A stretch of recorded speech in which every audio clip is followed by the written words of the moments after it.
Hello my dear students, कैसे हो आप सभी। तो मैं एक बार फिर से हाजिर हूं आपके सामने जेट केमिस्ट्री का लेक्चर नंबर 6 लेके। ठीक है, 5वां लेक्चर हमने बड़े जोर शोर से पढ़ लिया था और बहुत सारे हमने उसमें एग्जाम्पल देखे थे। उसी में तो कुछ एग्जाम्पल एक दो और इंपॉर्टेंट रह गए थे जिनको मैं आज कवर करा रहा हूं। ठीक है, चलिए मैंने आपके लिए क्वेश्चन लिख दिए हैं 1 2 3। ये तीनों क्वेश्चन आपको मैंने लिख दिए, इनसे आपका कॉन्सेप्ट और क्लियर हो जाएगा। फिर आपको जेट लेवल तक कहीं भी कुछ भी देखने की जरूरत नहीं है। इन्हीं क्वेश्चनों को बार बार आप रिपीट करना, आपको नया क्वेश्चन कैसा भी बन जाए आप उसका आसानी से आंसर दे पाओगे। ठीक है, चलिए बात करते हैं हम क्वेश्चन नंबर 1 की।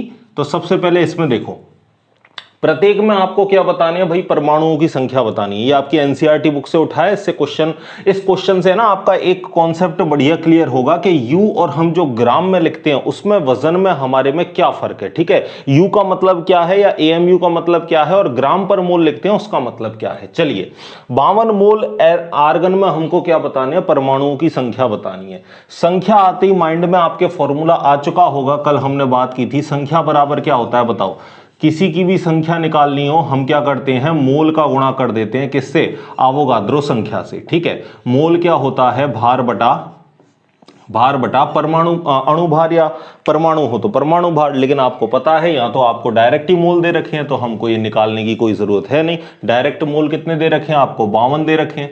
गुणा किससे करना है आपको, Na से। Na क्या होता है, 6.022 इंटू 10 पावर 23। ठीक है, अब इसका जब आप 52 का गुणा किससे करोगे, 6.022 से करोगे तो यहां ये निकल के आता है 313.1 गुणा 10 की पावर 23। ठीक है, अब आपको पता है दशमलव को कहां ले जाना है, प्रथम गैर शून्य अंक के बाद में। तो दशमलव को हम खिसकाएंगे कहां, बाईं ओर, और जब दशमलव बाईं तरफ जाता है तो वैल्यू आती है प्लस में। ठीक है, चलिए कितने स्थान खिसकाओगे, 2 स्थान। क्या लिखोगे, 3.131। तो 2 स्थान खिसकाया, प्लस में 2 होंगे 23 और प्लस का 2 कितना हो जाएगा, 25। ठीक है, तो यहां कितने परमाणु आए भाई, आर्गन के कितने परमाणु आए, 3.131 गुणा 10 की पावर 25। ठीक है, अब दूसरा देखो, बी पॉइंट देखो। ठीक है, बी पॉइंट देखना क्या दे रखा है आपको, 52 UHE। ठीक है, इसमें आपको बताने हैं भाई कि इस हीलियम में कितने परमाणु आएंगे। ठीक है, अब समझना मेरा, U लिखा हो या इसकी जगह AMU लिखा हो, बात एक ही है। पहले AMU कहते थे एटॉमिक मास यूनिट, वर्तमान में क्या कह देते हैं, U, यूनिफाइड मास। ठीक है, चलिए अब इसका मतलब क्या है, देखो 4U हीलियम का मतलब क्या है, हीलियम का एक परमाणु। ठीक है, हीलियम के एक परमाणु का अगर मैं वजन देखूं तो कितना वजन होता है भाई, 4U वजन होता है। ठीक है, हीलियम के एक परमाणु का। तो अगर मैं कहूं 1 म्यू में कितना होगा हीलियम का परमाणु, तो आप कहोगे 1/4 हीलियम का परमाणु होगा। ठीक है, अरे कह सकते हैं ना, 4U अगर एक हीलियम के परमाणु का वजन है या यूनिफाइड मास है तो 1U बराबर कितना होगा, 1/4 हीलियम का परमाणु होगा। ठीक है, और आपको कितने दे रखे हैं, 52U। तो 52U में कितना हो जाएगा, 1/4 गुणा 52 हीलियम का परमाणु, और 4 से इसको काटेंगे, 4 एकम 4, 1 बचा 4 तिया 12, यानी कितने आ जाएंगे भाई, 13 हीलियम के परमाणु होंगे। किसके अंदर, 52U के अंदर। अब मतलब समझना आपको। अब मैं इसकी जगह अगले क्वेश्चन को उठाऊं तो अगले क्वेश्चन में देखो क्या दे रखा है, 52 ग्राम दे रखा है। तो यहां 52U और 52 ग्राम में क्या डिफरेंस है वो आपको समझना है। ठीक है, चलिए मैं ऊपर वाला पहला मिटा दूं भाई, पहला तो आपने लिख लिया होगा, नहीं लिखा तो आप लिख लो, मैं फर्स्ट को मिटा रहा हूं।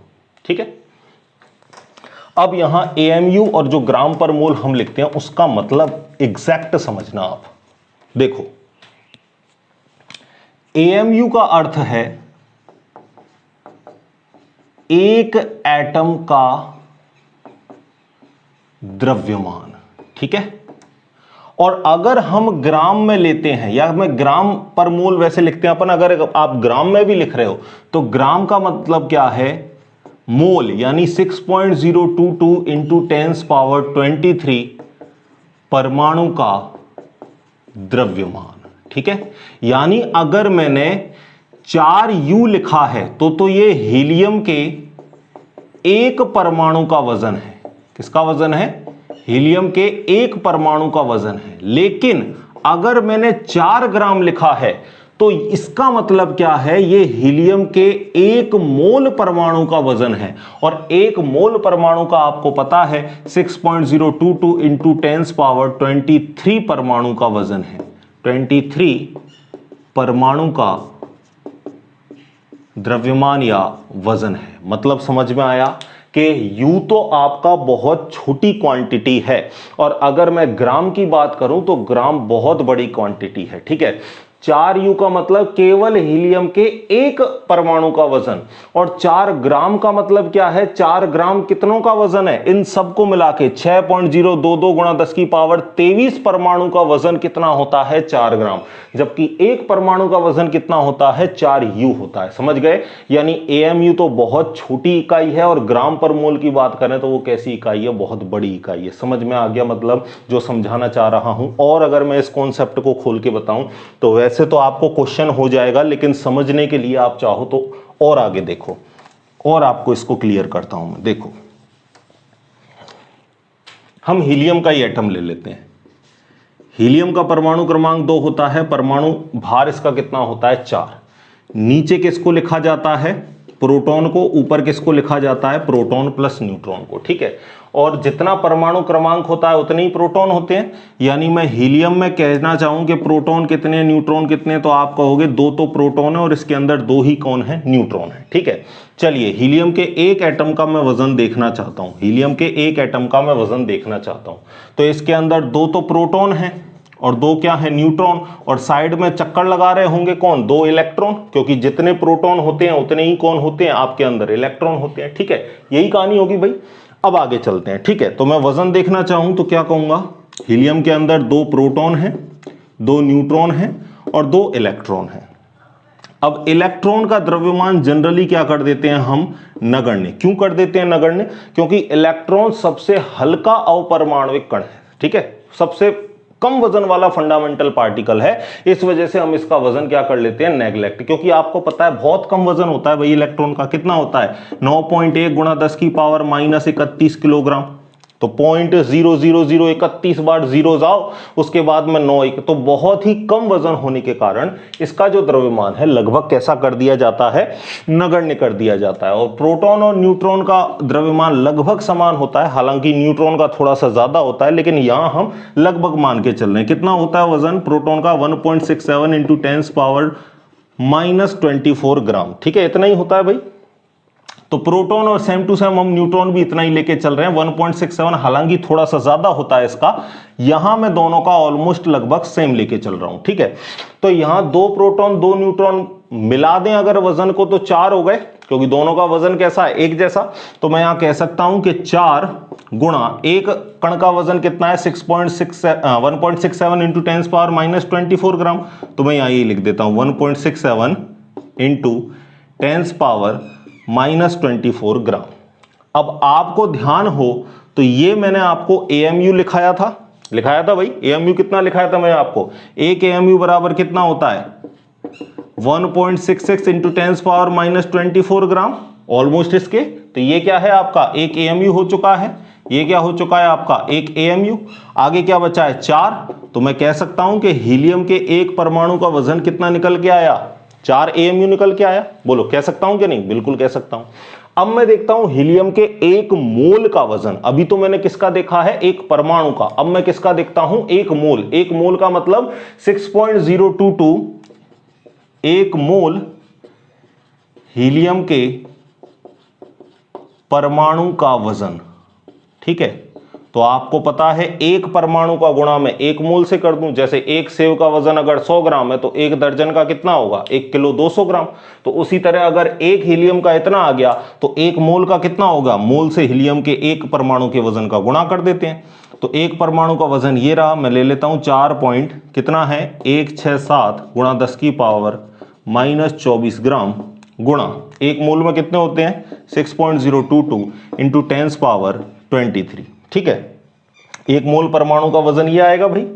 अब यहां ध्यान देना कि जब मैं 1.67 और 6.022 का गुणा करता हूं, जब मैं 1.67 और 6.022 का गुणा करता हूं तो गुणा करने पर क्या आता है, 10 आता है। ठीक है, और यहां क्या है, 10⁻⁻24 ग्राम, और यहां क्या है, 10⁻ प्लस के 23 ग्राम। अब मुझे बताओ 23 और इधर अगर मैं घात 1 मान लूं तो 23 और 1 मिला के कितने हो गए? प्लस के 24 माइनस के 24 आपस में कैसे हो जाएंगे? कट जाएंगे। तो यहां क्या बचेगा? 4 ग्राम बचेगा। 4 ये बच गया, ग्राम ये बच गया। तो कहने का मतलब हीलियम के 1 मोल परमाणुओं का वजन कितना निकला? 4 ग्राम निकला। और जबकि एक हीलियम के एटम का वजन कितना निकला? 4 AMU। तो अब हम क्या करते हैं कि जहां एक परमाणु का वजन लेना होता है वहां हम AMU लिख देते हैं, और एक मोल का वजन लिखना होता है वहां AMU को हटा के हम डायरेक्ट क्या लिख देते हैं? ग्राम। पूरा डिटेल से मैंने आपको बताया कि AMU का मतलब क्या है और एक मोल का मतलब क्या है। ठीक है, आई थिंक आप समझ गए होंगे। ये मैंने थोड़ा सा आपको डिटेल से कॉन्सेप्ट बताया है। अब चलता हूं मैं तीसरे की तरफ। ठीक है, चलिए नेक्स्ट देखो, तीसरे वाले को देखो। ठीक है, तीसरे वाले में क्या बोला है आपको कि 52 ग्राम हीलियम का हीलियम आपको दे रखा है, इसमें परमाणुओं की संख्या बतानी है। तो संख्या तो आपको पता ही है, संख्या बराबर क्या होता है? मोल गुणा अवोगाद्रो संख्या। मोल बराबर क्या होता है? भार बटा अणु भार। कुछ भार दे रखा है क्या आपको? बिल्कुल दे रखा है। कितना दे रखा है? 52 ग्राम। अणुभार कितना होता है हीलियम का? 4 होता है। ठीक है, गुणा 6.022 इंटू 10⁻23। ठीक है, 52 में इसका भाग दे लो आप 4 का। ठीक है, और इसको गुणा कर लेना फाइनल, और आपका आ जाएगा यहाँ पे आंसर। आंसर में एग्जैक्ट आपको बता देता हूं कितना आ जाएगा। यहाँ पे गुणा कर लो, चलो 4 का इससे कर लो, 4 एकम 4, बचे कितने? 1, तो 4 तिया 12। 13 का गुणा कर लेना 6.022 इंटू 10⁻23। ठीक है, 13 दूना 26, 6, 13 दून 26 और 2 28, 13 6 78, 3 से पहले पॉइंट, 3 से पहले पॉइंट, गुणा 10 की पावर 23। दशमलव को एक स्थान खिसकाएंगे बाईं तरफ आया, बाईं तरफ प्लस में होता है, 23 में 1 जुड़ जाएगा, कितना आ जाएगा? 24। तो इतने परमाणु होंगे किसके अंदर? 52 ग्राम हीलियम के अंदर तो कितने परमाणु थे? इतने परमाणु। और जबकि 52U के अंदर हमने देखा था केवल कितने परमाणु निकले थे? 13 परमाणु निकले थे। ठीक है, मतलब समझ गए, अंतर समझ गए। U और ग्राम आ जाए तो किस तरीके से करना है क्वेश्चन लिख लो, फिर मैं आगे दूसरे क्वेश्चन की तरफ चलता हूं। लिखो पहले इस क्वेश्चन को, चलें आगे। चलिए तीसरे क्वेश्चन को देखना। तीसरा क्वेश्चन क्या कह रहा है आपसे? अच्छा, अभी दूसरा क्वेश्चन देखो, फिर आगे तीसरे पर चलते हैं। ठीक है, ईथेन गैस का आप क्या कर रहे हो भाई? दहन कर रहे हो। ईथेन का दहन किया आपने और 44 ग्राम आपको क्या मिल रहे हैं? CO2 मिल रहे हैं। ठीक है, और इसके लिए आपको बताने हैं ईथेन के कितने मोल चाहिए, यानी 44 ग्राम CO2 गैस बनाने के लिए हमें ईथेन के कितने मोल लगेंगे, ये आपको बताना है। तो ईथेन गैस कितने कार्बन होंगे भाई? 2 कार्बन, C2H6। ये हो गई आपकी ईथेन, या इसको आप एथेन भी बोल सकते हो। ठीक है, एथेन गैस या ईथेन गैस बात एक ही है। ठीक है, दहन जब करवाना होता है, दहन का मतलब होता है जलाना, और जलाते किसकी उपस्थिति में? ऑक्सीजन की उपस्थिति में। ठीक है, तो हम यहां पे क्या लिखेंगे? Oxygen, O2। ठीक है, तो अब आपको जब भी ऐसी दहन वाली रिएक्शन आए ना, तो जितने भी हाइड्रोकार्बन है जब हम उनका पूर्ण दहन करवाते हैं, यानी कंप्लीटली जब हम इनको बर्न करते हैं, तो जितने कार्बन है उतने तो आप क्या निकाल दो? CO2। कितने कार्बन दिख रहे हैं आपको? 2 कार्बन दिख रहे हैं, तो CO2 कितनी निकलेंगी? 2 निकलेंगी। तो यहां पे आप लिख दोगे 2 CO2। ठीक है, और जितनी हाइड्रोजन दिख रही हैं उससे आधे क्या निकाल दो? जल के अणु। क्या निकाल दो? जल के अणु। कितनी हाइड्रोजन दिख रही हैं? 6, तो आधे जल के अणु का मतलब कितने हो गए जल के अणु? 3 H2O। ठीक है, तो जितने कार्बन उतने CO2, जितने हाइड्रोजन दिख रहे हैं उससे आधे क्या निकाल देना? जल के अणु। अब जब भी ऐसी रिएक्शन आती है आपको, इस रिएक्शन वाली जब भी आपको मोल कॉन्सेप्ट पूछता है, तो सबसे पहले आपको रिएक्शन को क्या करना है? बैलेंस। सबसे पहले संतुलित रासायनिक अभिक्रिया लिखनी है, तभी आपको आगे की तरफ बढ़ना है। अभी ये संतुलित है क्या? नहीं है संतुलित। यहां ऑक्सीजन कितने हैं? 2, जबकि यहां ऑक्सीजन कितने हैं? 2 दूनी 4 और 3, तो 4 और 3 कितने हो गए बताओ? 4 तो यहां हो गए, 2 दूनी 4 और 3 यहां हो गए, तो 4 और 3 मिलके कितने हो गए? 7 ऑक्सीजन। जबकि यहां कितने ऑक्सीजन है? 2 ऑक्सीजन, तो यहां भी हमको 7 ऑक्सीजन चाहिए। अब 7 ऑक्सीजन कैसे करेंगे हम? यहां 7/2 O2 क्या कर देंगे? 7/2 O2। अरे अगर मैं 7 O2 लिखता तो 7 O2 का मतलब 7 दूना कितने ऑक्सीजन है? 14 ऑक्सीजन। अब मैंने इसका आधा कर दिया तो यहां भी तो आधा करूंगा, तो 14 का आधा कितना हो गया? 7 ऑक्सीजन हो जाएंगे। यहां पे समझ रहे हो ना, यहां पे कितने ऑक्सीजन हो जाएंगे? 7 ऑक्सीजन हो जाएंगे। तो मैंने यहां क्या लिख दिया? 7/2 O2, यानी 2 से 2 कट गया, कितने ऑक्सीजन रहे? 7 ऑक्सीजन रहे। ठीक है, सीधा सीधा हिसाब। अब आगे चलते हैं। ये आपने लिख ली बैलेंस रिएक्शन। ठीक है, अब यहां हमको बैलेंस रिएक्शन से क्या पता चल रहा है? पहले CO2 का वजन देखो। देखो यहां पेन भी चलाना नहीं है, अगर आपको थोड़ा सा भी आइडिया है ना रिएक्शन का तो आप आसानी से इसका आंसर दे सकते हो। कार्बन कितना है? 1, ऑक्सीजन कितने हैं? 2। तो CO2 का वजन कितना होता है भाई? 12 प्लस 2 ऑक्सीजन का 16 दूनी 32। कितना होता है वजन? 44 ग्राम। एक CO2 का वजन कितना होता है? 44 ग्राम। यहां 2 दे रखे हैं तो 2 गुणा 44 बराबर कितना है? कितना हो गया? 88 ग्राम। ठीक है, 88 ग्राम। यहां कितने मोल है? कुछ नहीं है तो क्या मानोगे? 1। तो मैं कह सकता हूं कि 1 मोल इथेन से कितनी CO2 बनती है? 88 ग्राम। 1 मोल इथेन से बताओ यहां कितनी CO2 बन रही है? 88 ग्राम। मुझे कितनी CO2 चाहिए? 44 ग्राम CO2 चाहिए। 44 का मतलब इसका आधा करना पड़ेगा।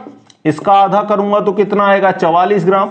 तो जब इसका आधा किया है तो इधर इसका भी क्या करना पड़ेगा? आधा। तो आधे मोल का मतलब क्या है? 1/2 मोल का मतलब क्या है? 0.5 मोल। तो आंसर कितना आ जाएगा? डी, 0.5 मोल। समझ गए? बिल्कुल सिंपल। अरे भाई जब 1 मोल से 88 ग्राम मिल रहा है तो आधे मोल से कितना मिल जाएगा? 44 ग्राम। और आधे मोल का मतलब क्या है? 0.5 मोल। तो आंसर कौन सा हो जाएगा? Option D. ठीक है, बिल्कुल सिंपल क्वेश्चन था। आगे की तरफ चलते हैं, नेक्स्ट क्वेश्चन देखना। ये तो दूसरा हो गया, तीसरे को देखना। तो आंसर कितना आ गया आपका? 0.5 मोल आ गया। तीसरे को देखो, मैग्नीशियम क्लोराइड के 0.019 ग्राम में उपस्थित मैग्नीशियम आयनों की संख्या ज्ञात करो। ठीक है, अब ये वो उस तरीके का हो गया जैसे आपको इलेक्ट्रॉन प्रोटॉन की संख्या थी ना, उसी तरीके का क्वेश्चन है। देखना, ध्यान देना थोड़ा सा। ठीक है, आपको MgCl2 पूछ रहा है, मैग्नीशियम क्लोराइड। सबसे पहले तो आपको फॉर्मूला आना चाहिए, MgCl2 मैग्नीशियम क्लोराइड। ठीक है, इसका अणुभार देख लो। एक मैग्नीशियम का कितना होता है भाई? अब आपने याद कर लिया होगा, एक मैग्नीशियम का होता है कितना? 24। एक क्लोरीन का कितना होता है? 35.5। तो 2 का कितना हो जाएगा? 71। अरे 2 क्लोरीन है तो 2 का 71 हो जाएगा और 1 का 24। तो 24 प्लस 71, इनका वजन कितना आ जाएगा? 95 ग्राम पर मोल आ जाएगा। ठीक है, अब आपको संख्या पूछ रहा है तो संख्या आते ही दिमाग में फॉर्मूला आ जाना चाहिए कि संख्या आते ही मोल गुणा क्या करना है? हमें Na करना है। अब आपको पहले क्वेश्चन को पढ़ लो। किसकी संख्या पूछ रहा है? Mg आयनों की संख्या पूछ रहा है। किसकी संख्या पूछ रहा है? Mg आयनों की संख्या। तो मुझे बताओ MgCl2 में कितना Mg दिख रहा है आपको? 1। तो यहां आगे किसका गुणा हो जाएगा? 1 का गुणा हो जाएगा। ठीक है, अगर MgCl2 में क्लोरीन आयनों की संख्या पूछता, किसकी संख्या पूछता? क्लोरीन आयनों की, तो यहां कितना गुणा हो जाता? 2 का गुणा हो जाता। यहां पे हम एक लाइन भी लिख सकते हैं, चूंकि MgCl2 में एक Mg2+ आयन होता है, अतः हमने गुणा किसका कर दिया है? यहां 1 का गुणा कर दिया। अगर इसी क्वेश्चन में क्लोरीन आयनों की संख्या पूछता तो हमें पता है एक MgCl2 में कितने क्लोरीन आयन है? 2। तो गुणा किसका हो जाता? 2 का हो जाता। ठीक है, चलते हैं अब आगे। 1 गुणा मोल बराबर क्या होता है? भार बटा अणुभार। कुछ भार दे रखा है क्या? बिल्कुल दे रखा है। कितना दे रखा है? 0.019। अणुभार कितना है? हमने देख लिया है, अणुभार 95। ठीक है, आगे चलते हैं। गुणा Na कितना होता है? 0.622 इंटू 10 पावर 23। 6.022 into 10 power 23। जब आप इसका 0.019 में जब आप इसको 95 का भाग दोगे तो भाग जाएगा 0.002 इंटू 6.022 इंटू 10 पावर 23 बार। ठीक है, अब जब 2 का इससे गुणा कर लोगे तो गुणा कर लो भाई, 2 का गुणा करो, 2 दूनी 4, 2 दूनी 4, फिर क्या आ गया? 0, फिर 6 दूना के कितना हो गया? 12। अब आपको पता है पॉइंट कितने संख्या पहले लगाना है? 3 तो ये रहा, 1 2 3 और 1 2 3 4, यानी 3 और 4 यहां, तो टोटल कितना? 7 संख्या पहले। तो 1 2 3 4 5 6 7, 7 संख्या पहले आपने क्या लगा दिया? पॉइंट। गुणा कितना आ गया? 10 की पावर 23। अब आपको पता है दशमलव को कहां लेके जाना है? प्रथम गैर शून्य अंक के बाद। तो लेके जाओ, कहां लेके जाओगे? बाईं तरफ या दाईं तरफ? दाईं तरफ लेके जाओगे। कितना स्थान? 1 2 3, तो 1.2044 गुणा 10 की पावर। अब मुझे बताओ कितना स्थान किसका आया, 1 2 3 स्थान, और जब दशमलव जब दाईं तरफ जाता है वैल्यू किस में आती है, माइनस में। ठीक है, तो 23 में से 3 गए तो कितने बचेंगे, 20 बचेंगे। और ऐसा ऑप्शन कोई मिल रहा है क्या, बिल्कुल मिल रहा है, ऑप्शन नंबर सी। ठीक है, समझ में आ गया, लिख लो इसको फटाफट, फिर आगे के कॉन्सेप्ट पर चलते हैं। चले भाई, मिटा दूं इसको, लिख लिया होगा आपने। ठीक है, वीडियो को रोक के आप लिख लो आसानी से, फिर आगे चलते हैं हम नेक्स्ट पॉइंट की तरफ। और अब हमारा जो टॉपिक आ रहा है वो है प्रतिशत संगठन। ठीक है, परसेंट कंपोजिशन, प्रतिशत संगठन। ठीक है, देखो प्रतिशत संगठन किस तरीके से निकालेंगे हम, प्रतिशत संगठन होता क्या है, सारी बातों को समझते हैं। चलिए हेडिंग लगाओ मेरे साथ साथ, प्रतिशत संगठन।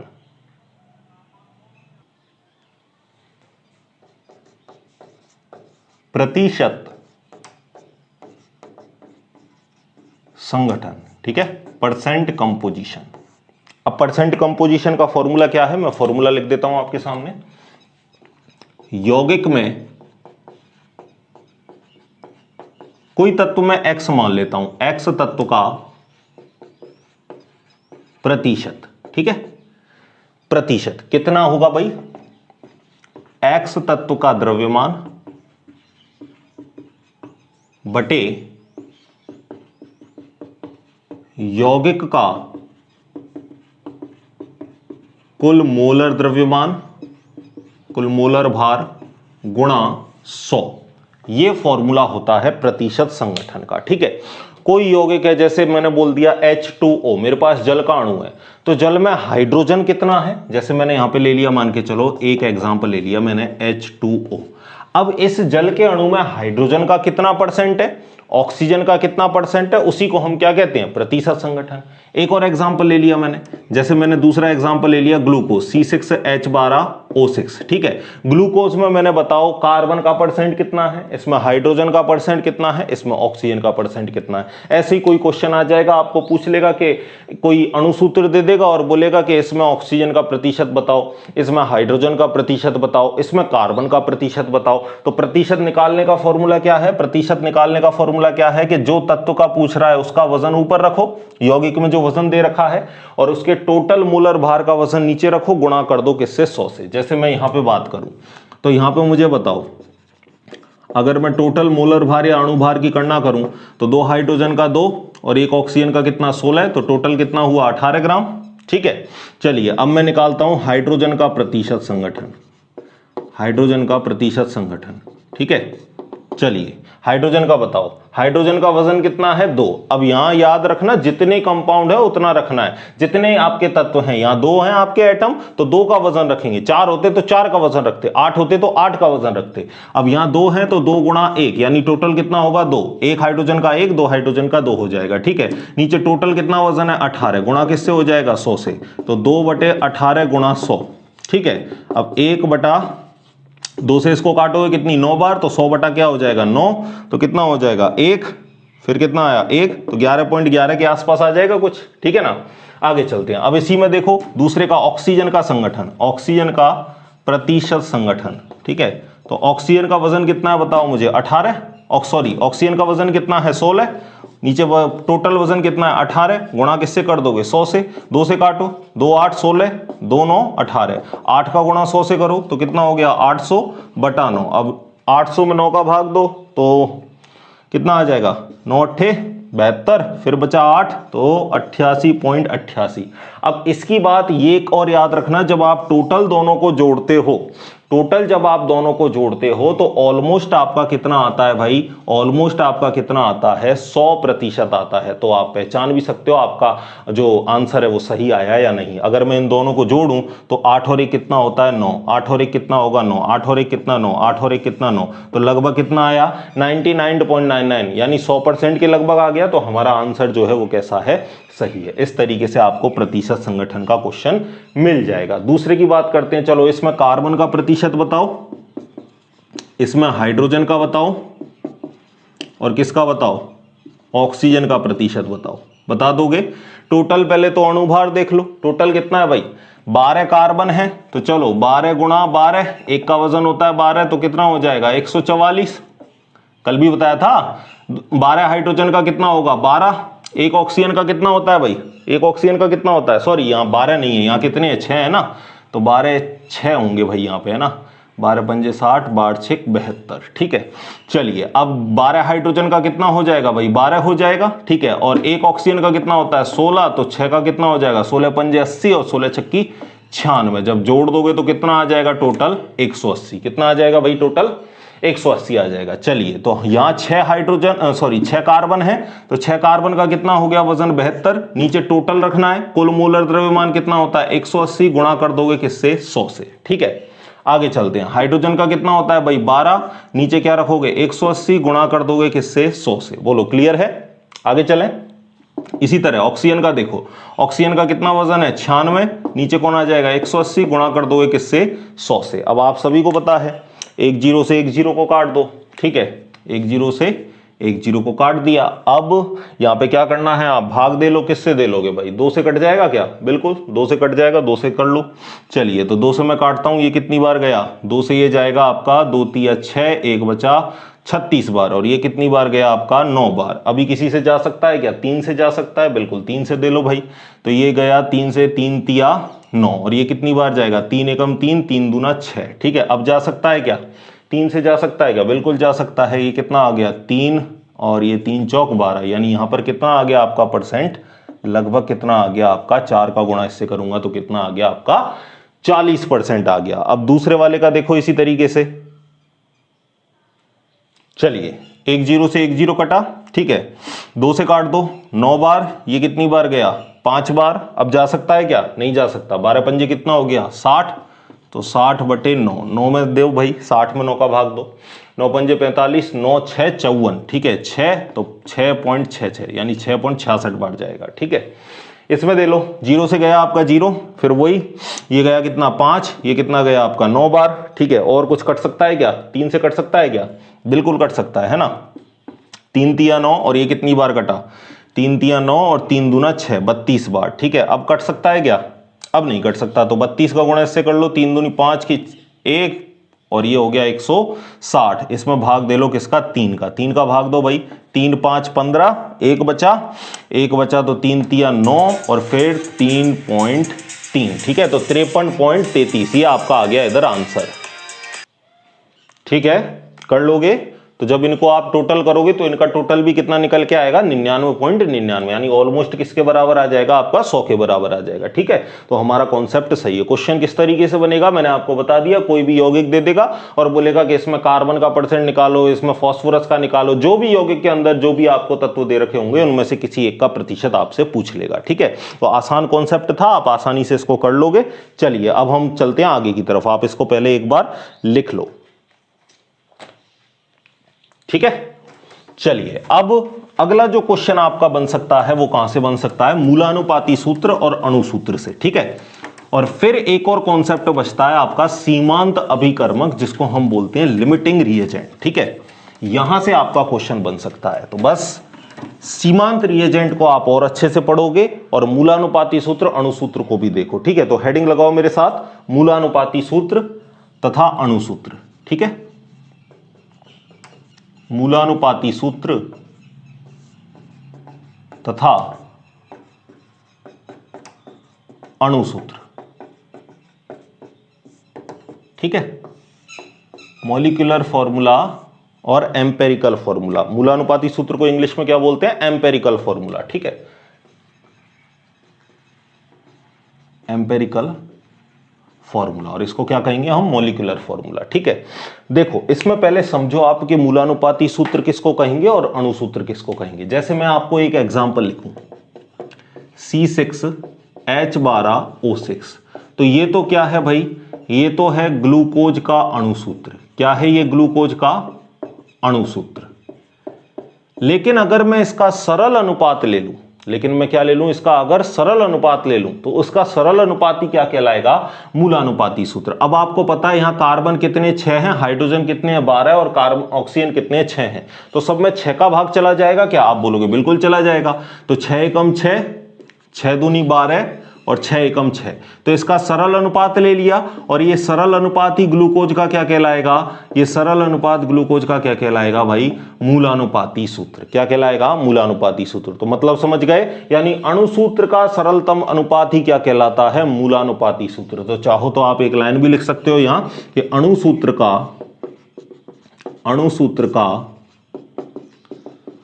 सरल अनुपात ही क्या कहलाता है भाई, मूलानुपाती सूत्र कहलाता है। ठीक है, फॉर्मूला भी इनके बीच में हम लिखते हैं। देखो, अणुसूत्र बराबर क्या होता है, अणुसूत्र बराबर n गुणा मूलानुपाती सूत्र। क्या होता है, n गुणा मूलानुपाती सूत्र। देखो, अगर मैं इस मूलानुपाती सूत्र में n का मतलब कोई भी संख्या, n का मतलब क्या है, कोई भी संख्या, 1 2 3 4 कोई भी संख्या, अगर इस मूलानुपाती सूत्र में मैं किसका गुणा कर दूं भाई, 6 का गुणा कर दूं, तो मुझे वापस इस ग्लूकोज का फॉर्मूला मिल जाएगा। क्या मिल जाएगा, बिल्कुल अणुसूत्र मिल जाएगा। यानी मूलानुपाती सूत्र में अगर n का गुणा कर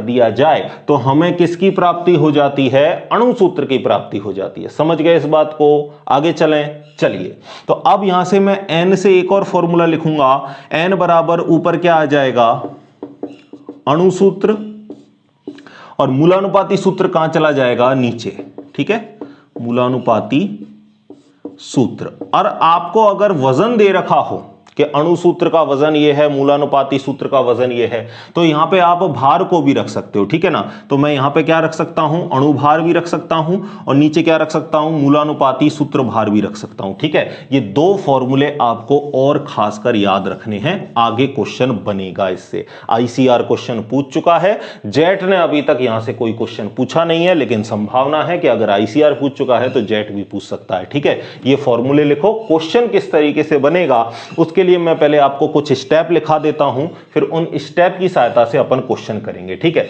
आप पहले इनको लिखो, फिर मैं एक एक करके आपको स्टेप लिखाता हूं। ठीक है, चाहे तो आप रूल नंबर 1 2 सेकंड इस तरीके से डाल के आप लिख सकते हैं। पहले इतनी बातें लिखो पहले आप। चलिए मिटा दूं, चलो पहले रूल लिखते हैं हम, फिर हम एक एक करके न्यूमेरिकल्स देखेंगे।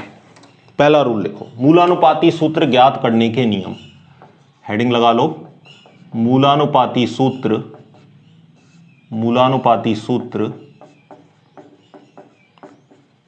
ज्ञात करने के नियम। ठीक है, rule number first rule number क्या कहता है आपका, क्वेश्चन में आपको क्या मिलेगा, प्रतिशत संगठन। तो प्रतिशत संगठन को भार मानकर मोल ज्ञात करते हैं। सबसे पहले प्रतिशत संगठन जो दे रखा है उसको भार मान लो, और भार मान के आप मोल निकाल लो, क्योंकि मोल का फॉर्मूला क्या होता है, भार बटा अणुभार। ठीक है, फिर क्या करना है, सबसे छोटी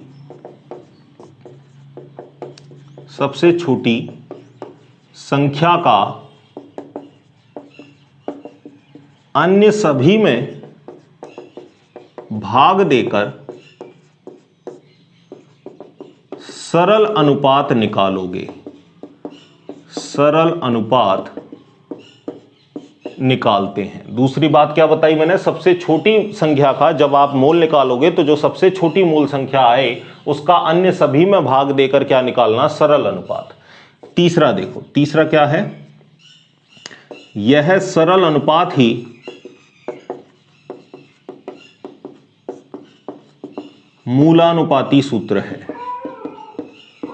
यह सरल अनुपात ही मूलानुपाती सूत्र है। चौथा, मूलानुपाती सूत्र से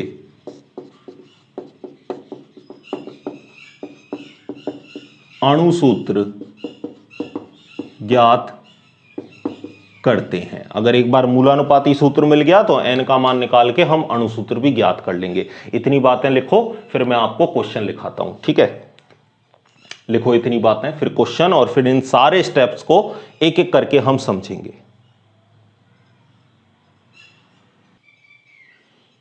चलें आगे, देखो क्वेश्चन देखो। अब यदि 3 तत्व कार्बन, हाइड्रोजन व ऑक्सीजन का प्रतिशत संगठन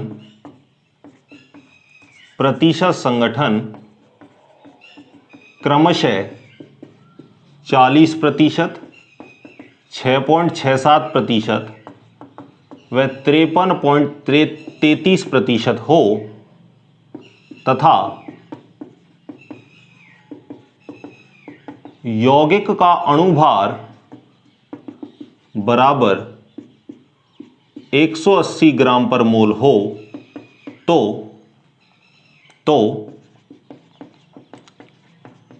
अणुसूत्र ज्ञात कीजिए। तो क्या ज्ञात करना है आपको?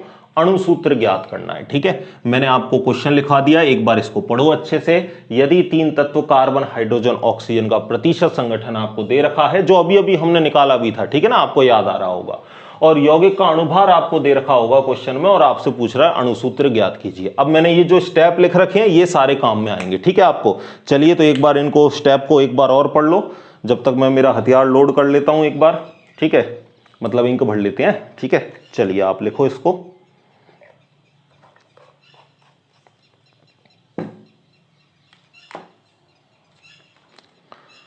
चलो मेरा हथियार लोड है, अब आप सबको घायल करने वाला हूं मैं, ठीक है। चलिए बात करते हैं अब नेक्स्ट आंसर की। तो आंसर में आपको सबसे पहले क्या करना है, कार्बन, हाइड्रोजन और ऑक्सीजन तीनों तत्वों को लिख लो यहां पे, और तत्व को लिखने के बाद यहां पे आप क्या लिख लो, प्रतिशत संगठन। क्या लिख लो भाई?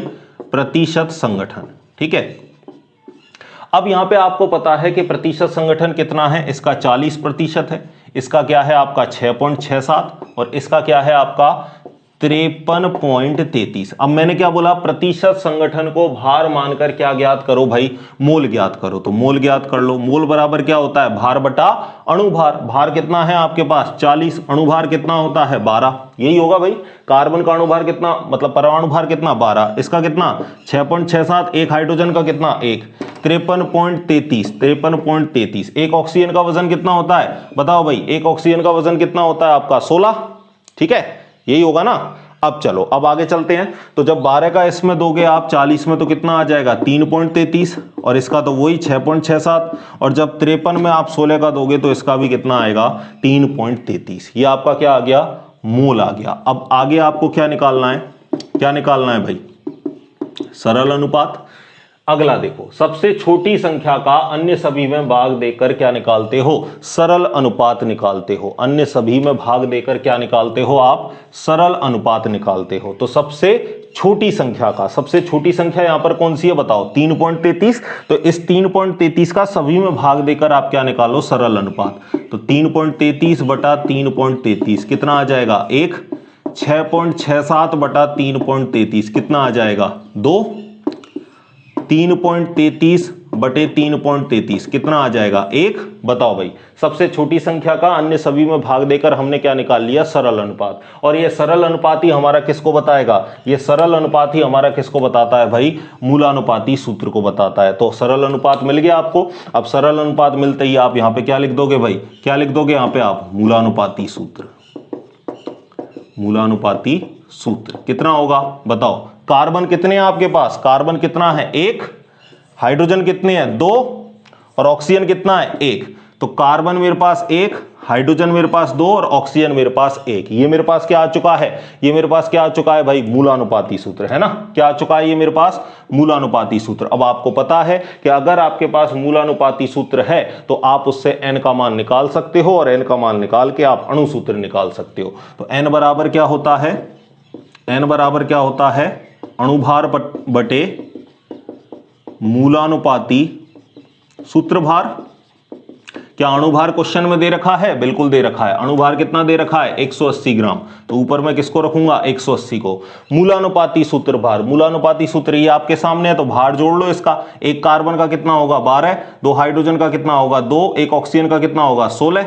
तो ये मिल गए आपके 6, 2, 8, 8 और 2 10 की 0, हासिल लगी आपकी 1, 2 और 3, कितना हो गया मूलानुपाती सूत्र भार 30। तो 180 में मैंने भाग दिया 30 का, कितनी बार जाएगा 6, तो n बराबर क्या आ गया 6। अब आपको पता है अणुसूत्र बराबर क्या होता है, n गुणा मूलानुपाती सूत्र, तो आपका n हो गया 6, मूलानुपाती सूत्र क्या है CH2O, तो यानी C6H12O6, आपका अणुसूत्र कौन आ गया, ग्लूकोज, जो अभी हमने देखा भी था। ठीक है, तो थोड़ा सा बड़ा क्वेश्चन है, थोड़े बड़े स्टेप हैं, लेकिन ये बात आपको याद है, ये 4 बातें आपको याद हैं, तो आप इस क्वेश्चन को आसानी से 2 मिनट के अंदर कर दोगे। ये तो मैंने आपको यहां बहुत लेंदी में लिखा है, लेकिन आपको कॉपी में थोड़ी लिखना है, आप फटाफट कैलकुलेशन करोगे और आंसर बता दोगे। तो चारों स्टेप को याद रखना। पहले स्टेप में क्या करना है, प्रतिशत संगठन को आप भार मान लेना और मूल निकाल लेना। जो सबसे छोटी मूल संख्या आ रही है उन सभी में भाग देकर, अन्य सभी मूल संख्याओं में भाग देकर सरल अनुपात निकालना। सरल अनुपात आपका किसको बताएगा, मूलानुपाती सूत्र को। तत्व के हिसाब से मूलानुपाती सूत्र निकल जाए, फिर किसका मान निकाल लेना, n का मान। n का मान निकल गया तो फाइनली आप किसको ज्ञात कर लोगे, अणुसूत्र को ज्ञात कर लोगे। समझ गए। अब आईसीआर ने कैसा क्वेश्चन पूछा, मैं आपको क्वेश्चन लिख के दूंगा, कमेंट बॉक्स में आप उसको मुझे आंसर बताओगे। ठीक है, चलिए पहले इसको एक बार लिख लो अच्छे से। चलिए क्वेश्चन बताता हूं मैं अब आपको, ठीक है ना,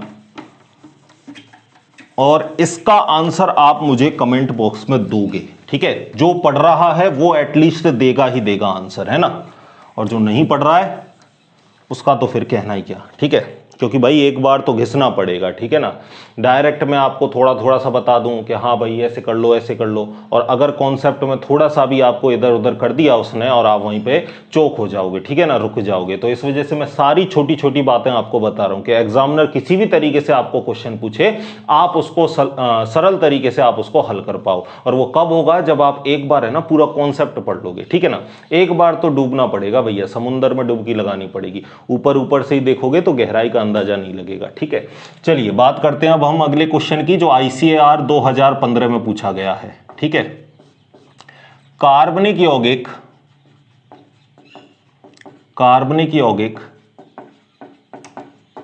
में 3 तत्व carbon hydrogen oxygen, carbon hydrogen व नाइट्रोजन है, जिनका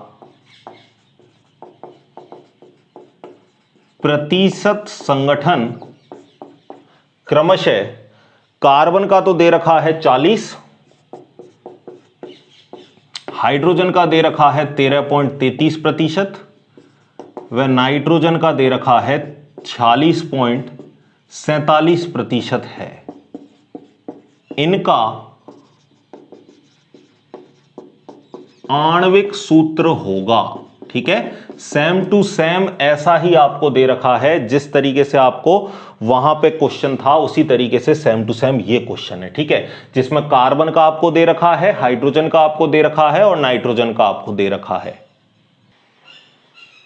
आणविक की जगह लिख रखा था मूलानुपाती। ठीक है ना, क्योंकि अणुभार दे रखा होता भाई, अगर आणविक सूत्र पूछता तो क्या दे रखा होता, अणुभार दे रखा होता। ठीक है, चलिए एग्जाम्पल में ये मैंने आपको क्वेश्चन लिख दिया, अब इसके ऑप्शन लिखता हूं। C2H2N, दूसरा ऑप्शन है CH4N, और आपको तीसरा ऑप्शन दे रखा है CH5N, और ऑप्शन डी आपको दे रखा है C2H7N। ठीक है, ये आपको ऑप्शन दे रखे हैं। अब आपको सेम टू सेम जैसे मैंने ये प्रोसेस बताया उस तरीके से इस क्वेश्चन को करोगे और आंसर मुझे कमेंट बॉक्स में करोगे। ठीक है, आज के लिए इतना ही काफी। नेक्स्ट लेक्चर में हम मिलते हैं, तब तक पढ़ते रहिए, खुश रहिए, धन्यवाद।